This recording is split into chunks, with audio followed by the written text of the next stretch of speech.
ዝም ብዬ እሺ ብዬ የምኖረው ውዶችዬ ለመኖር ብዬ ነው፣ ህይወቴን ለማቆየት ብዬ ነው። እሺ እሺ እንጂ ሂማን ሄር አንድ ቀን ሳላረግ እንዳልሞት ጸልዩልኝ። እሺ በዚሁ አጋጣሚ እኔ በጣም ደህና ነኝ።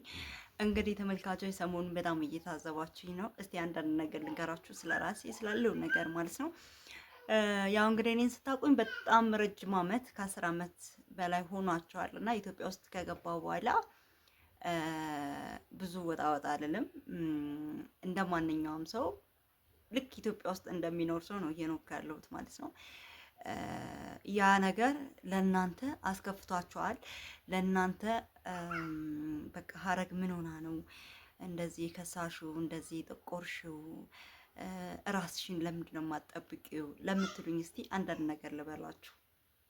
ያው የልጅ እናት ከመሆኔ አንፃር ስለዚህ ስለሱም እንዳለ ሆኖ ያው ምንም ልጅ ቢፈጠሩም ራሳችሁን መጠበቅ አለባችሁ።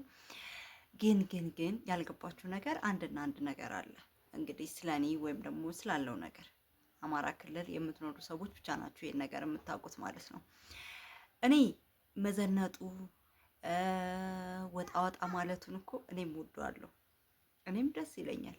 ግን ስለማይቻል እኮ ነው ወዶች፣ ስለማልችል እኮ ነው። እኔ በህይወት እንቆይላቸው አፈልጉም እንዴ? እኔ በህይወት እንቆዩ አፈልጉም እንዴ? እኔ ልጆቼን እንዳሳድግ አፈልጉም እንዴ? እኔ እኮ እንደ ድሃ ሰው ሆኜ የምኖረው ለምን ይመስላችኋል? ልክ እንደ ሀገሩ ሆኜ የምኖረው ለምን ይመስላችኋል? የሀገሩ ሁኔታ እኮ ነው ወዶች፣ ግን ማንም የተረዳ የለም።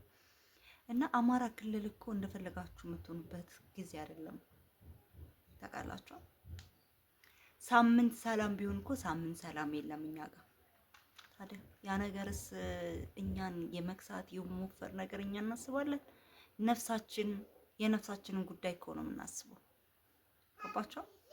አንድ ሰው እኮ ሰላም ወጥቶ እቤቱ ሰላም ከገባ ተመስገን ነው የሚባለው አይደል? ስለዚህ የምታዩት ነገር ነው ሚዲያው ላይ ምናምን ምናምን ምናምን። እኔ ሌላ ነገር ማውራት ፈልጌ ሳይሆን ግን እኔ ይሰማኛል እንደዛ ስትሉ ማለት ነው። እኔ መልበስ አቅቶኝ አይደለም፣ እንደ ማንኛውም ሰው እንደ ሚዲያ ሰው መላላጥ አቅቶኝ አይደለም። ግንስ ያለንበት ሀገር ያለውበት ሁኔታ ያ ነገር እኮ ስለያዘኝ ነው እንጂ ከሚዲያም እኮ ጥፍት ብለው ፀጉሬን ሳልሰራ ሁሌ ሻሻ ስሬ ልብሴን ሳልቀይር ብዬ እኮ 2 ወር 3 ወር እኮ ደሞዝ ሳልቀበል ቁጭ ብዬ የማሳልፍበት ጊዜ አለ። ለምን? ለራሴ ሁሉ ይደብረኛል። በቃ አሁን የኔ ልብሶች ቪዲዮ የምሰራባቸው ምናልባት የዛሬ 4 ዓመት የዛሬ 5 ዓመት የዛሬ 6 ዓመት ልብስ ነው የምለብሰው። አንዳንድ ጊዜ ነው ልብስ የምገዛው መግዛት ካለብኝ ብቻ ማለት ነው። ከዛ በተረፈ 3 ዓመቴ ነው አይደል እዚህ ገጠር ከገባሁ። ከዛ በኋላ ግን ያለው ህይወቴ በጣም የሚያስጠላ ነው። ለእናንተ ሳይሆን ለእኔም እያስጠላኝ ነው የምኖረው። ግን ችግር የለውም የምኖረው ለልጆቼ ነው። ልጆቼ ትልቅ ደረጃ ላይ ድረሱ። የኔ መበሳቀል የኔ ብቻ ጾሜን እንዳላደር ብቻ ነው እኔ የምፈልገው። እና አንድን የምፈልገው ደግሞ አገራችን ሰላም እንድትሆንልን ወንድሞቼ፣ እህቶቼ፣ ሳምቲንግ ዘመዶቼ ምናምን በቃ በአጠቃላይ ኢትዮጵያ ውስጥ ያለ ህዝብ በሰላም ወጥቶ በሰላም ገብቶ በቃ እንዲኖር ነው የምፈልገው። እና አንዳንድ ጊዜ ኮሜንት ስጽፉ ይሰማኛል እንዴ እነዚህ ሰዎች በቃ እንደ ማንኛውም ሰው እንደምታዩት ሰው ስላልሆንኩ ነው። እኔ የምነግራችሁ ነገር ቢኖር ማለት ነው እኔ ለቪዲዮ ብዬ ልብሴን ቀይሬ ይሄ እንትን ብዬ ተጓጉዬ ምናምን አልመጣም። ሰው በቃ እንዴት ልንገራችሁ፣ ለቪዲዮ ብቻ የምለብሰውን ለብሼው ሙሉውን ነው በዛ ቪዲዮ መስራት ካለብኝ በዛ ልብስ የምሰራው። አባቻ የእናንተ ሴፍቲ አጥቻው አይደለም ወይ ደግሞ እናንተ ንቂያችሁ አይደለም ውዶችዬ። ስለዚህ ማሰብ ያለባችሁ ነገር ቢኖር ያለንበት ሁኔታ ብቻ ነው። እዚህ ጋር ወጣ ብላችሁ ከኖራችሁ ትደረጊያለሽ። ገባሻ?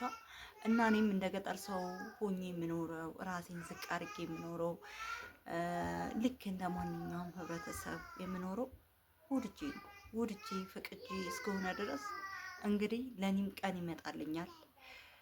ዛሬ የለበስኩትን ነገ እንደማለብሰው እግዚአብሔር ብሎ በህይወት ያቆየኝ፣ ልጆቼን ያሳድግልኝ፣ ልጆቼ ትልቅ ደረጃ ይድረሱ። ከዛ በኋላ በሂደት እንግዲህ እናየዋለን።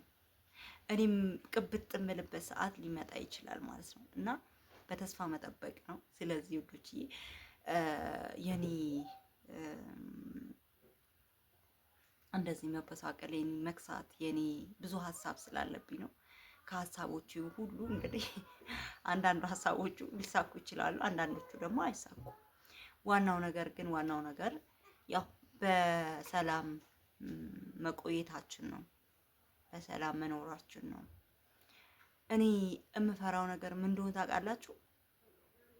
ብዙ ጊዜ አያለሁ በጦርነት ምናምን ልጆቻቸውን ይዘው በቃ ስደት የሚባለውን ነገር ነው እና ማንኛውን ልጅ ይዛችሁ ነው ማንኛውን ነገር ይዛችሁ ነው ስደት የሚመርጡት? እና ብዙ ሰዎችም ተፈናቅለው መተው እዚህ ደብረ ብርሃን ውስጥ የሚኖሩ እንትኖች አሉና ልጆቻቸውን ሳይ እነሱን ሳይ የሚሰማኝ ስሜት በጣም ብዙ ስሜት አለ ማለት ነው እና እኔም ያ ነገር እንዳይመጣ ሀገራችን ላይ ስደት የሚባለውን ነገር እንዳይመጣ ሁሌ አስባለሁ። ገባችሁ? ሰው ሆናችሁ ታስባላችሁ። ልጅ ደግሞ ከወለዳችሁ በኋላ ለልጆቻችሁ ነው የምታስቡት። ገባችሁ? የሆነ ነገር በቃ እዚህ ቦታ ላይ እኮ ረብሻ አለ ስትባሉ ወይኔ በእኛ ጋር የሚመጡ ይሆን እንዴ? ወይኔ ልጆቼ እንዴት ነው ማረጋቸው? ከልጆቻችሁ አንድ ሰው ቢነጠልባችሁ እናንተ ብትሞቱ ምናምን ሳምቲንግ እኔ የማስበው ልክ እንደዛ ነው። ገባችሁ? እንዴት ነው የሚሆኑት ልጆች? ፍንጣሪ ቢመታኝ ልክ እንደዛ ነው የማስበው እና ያ ነገር ሀሳብ ስላለብኝ ነው። ሀሳቦች ሁሉ ሲቃለሉ ለውፍረት ሰውነት ባዳ ነው። እንትን አትበሉ ስለወፈርኩ ወይ ደግሞ ስለከሳው። ዋናው እኔ በህይወት መኖሬን ነው የምፈልገው። አይመመኝ፣ አይጥማኝ፣ ልጆቼ አይታመሙብኝ። ከዛ በተረፈ ጾማችን አንደር፣ ሽሮም ቢሆን እንበላለን። ሰው ያገኘውን ከበላ ምን ያምረዋል? ምንም አያምረውም። ሌላ ነገር ይሄ ተፍለጣጩ ነገር ነገ ይደርሳል ብዬ ስለማስብ ነው እንጂ እንደማንኛውም ሰው መሆን አቅቶኝ አይደለም። እንደማንኛውም ሰው መላላጥ አቅቶኝ አይደለም። ግን ያለንበት ሁኔታ እንደዚህ ስለሆነብን ነው። አዲስ አበባ እንዳንገባ ቤት ኪራይ 50 ሺህ 40 ሺህ 30 ሺህ ነው። የአንድ ወሩን ትከፍሉታላችሁ። ከዛም 2 ወሩ ሲመጣ 3 ወሩ ሲመጣ ለልጆቻችሁ ቅርስ ማሳጣት ነው ማለት ነው። እና ሰፖርት የምታደርጉ ልጆች አላችሁ፣ አመሰግናለሁ። እንግዲህ እኔም ኖሮኝ እናንተን ብድር መላሽ አድርገኝ የሌሉትን እንደራዳ በዚሁ አጋጣሚ ማለት ነው። ይህን ልላችሁ ነው። ኮመንት ላይ ስላየውን ወይኔ ሀረግ ራስሽን ጥለሻል ምንድነው ስላላችሁ እስቲ ትንሽ ላውራችሁ ብዬ ነው። ደግሞ ይህን ወደ ፖለቲካ ውሰዱና ከደሙ ንጹህ ነኝ። ይህን ፈርቼ ነው እሺ ቁጭ ያልኩት እና ቤቢ እንዳትወርቅ